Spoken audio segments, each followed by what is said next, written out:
And these are some of the monster companies on the internet now. Of course, Facebook, Google, and Amazon, hugely dominating things.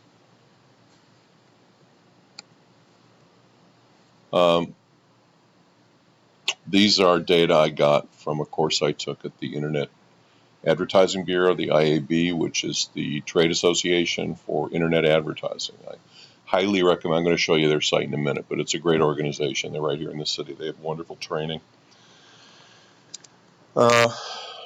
So, number one, social networking, and then searching for stuff, reading content, doing emails, and so you can see that's how people spend their time online.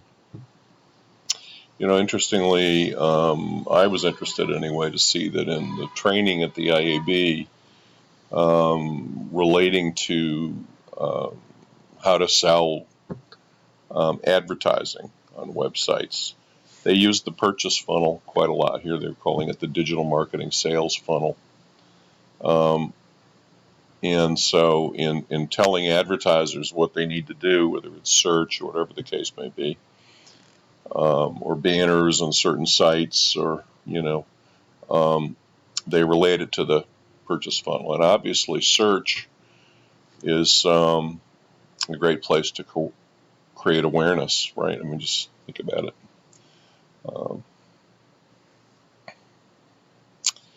These are the basic different major types of advertising formats on the internet.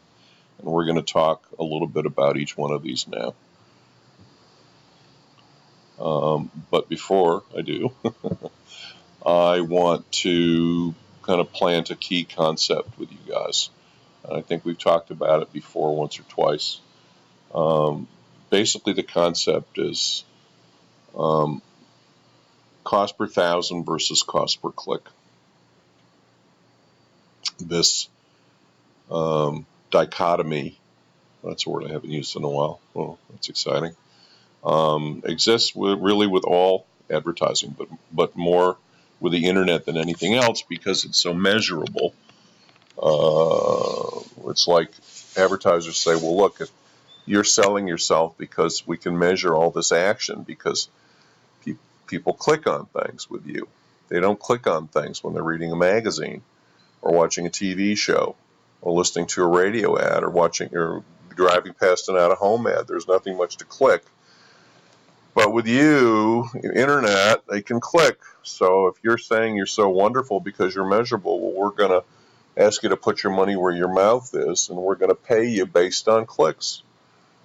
We'll pay the magazines and the newspapers and the radio based on impressions, and because they can't really give us good clicks. But we're going to pay based on clicks. Now, the internet companies, of course, want to push back and say, there's somebody pushing back, and say, no, pay us for our media value. Yes, you can measure clicks, but we're not completely responsible for whether someone clicks on your ad or not. What is your offer? What is your creative? What is your subject line? What's your visual? What are you doing to grab attention? The media companies aren't in charge of creating the ads for the most part. Some of them try to do that. But so anyway, let's just say that advertisers want to buy internet media based on cost per click or cost per action, meaning conversion or purchase. And media companies want to sell their media based on cost per impression. Who has the risk on either side? If an advertiser makes a CPM buy, the advertiser has the risk.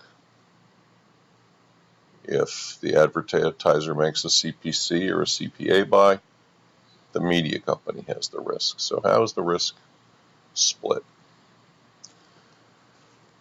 So we've already talked about clicks,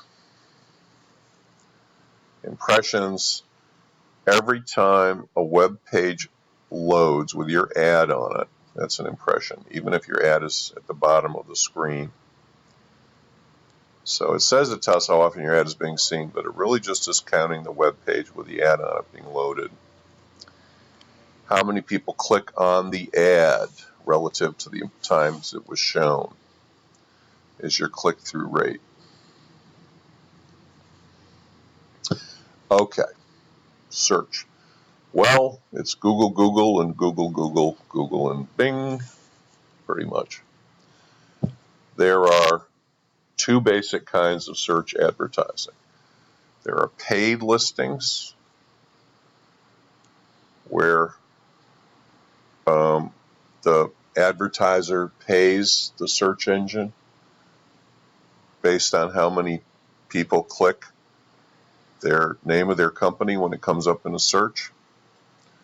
And there are organic search capabilities. This is where the advertiser is not paying per click, but they're trying to come up number one in the organic search, not the ad-supported search, but the organic search. And there are a number of things that they can do to their website to make it come up near the top based on how Google is ranking things. Okay, so you've got paid search and organic search.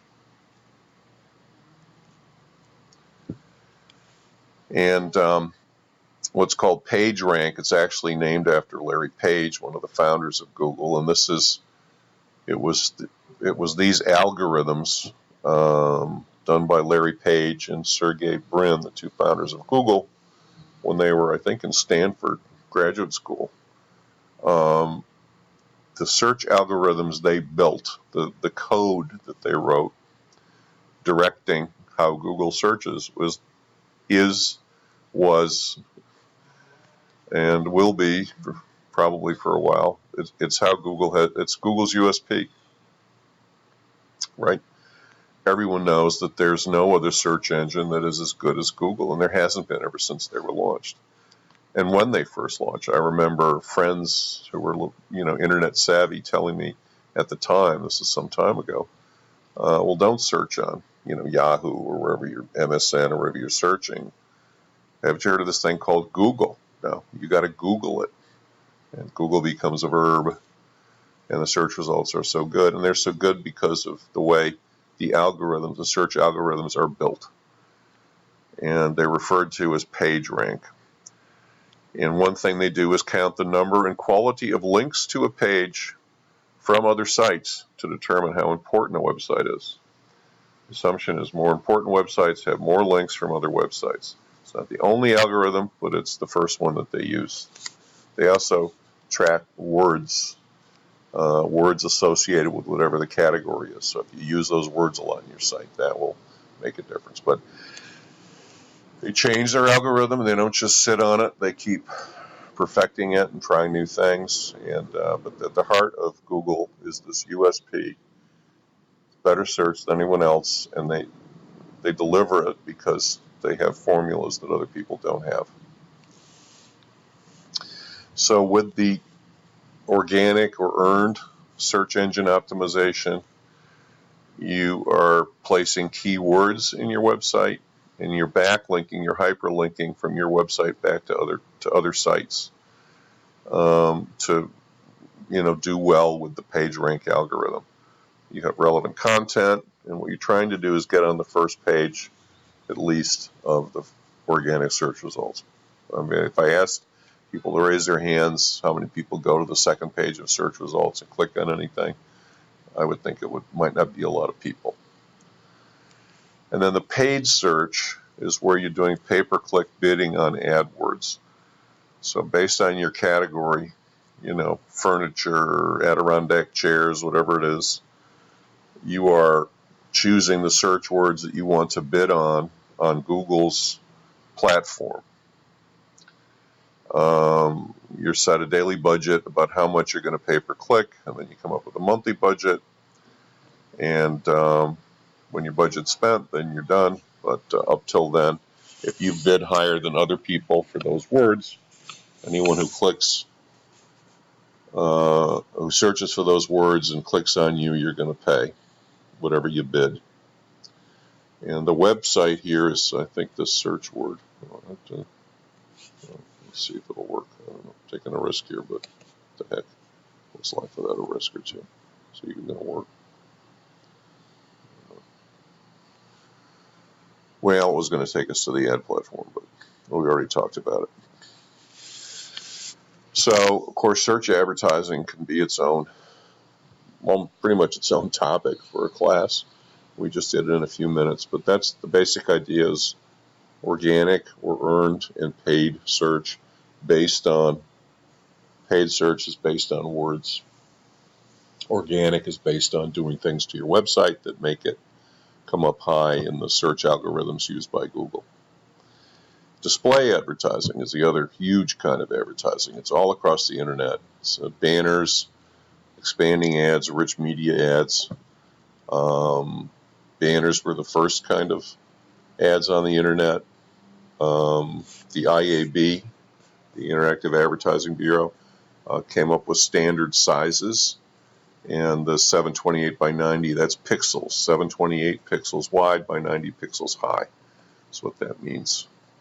So the pixel is the basic measurement for internet advertising, and it's a little tiny portion of your screen.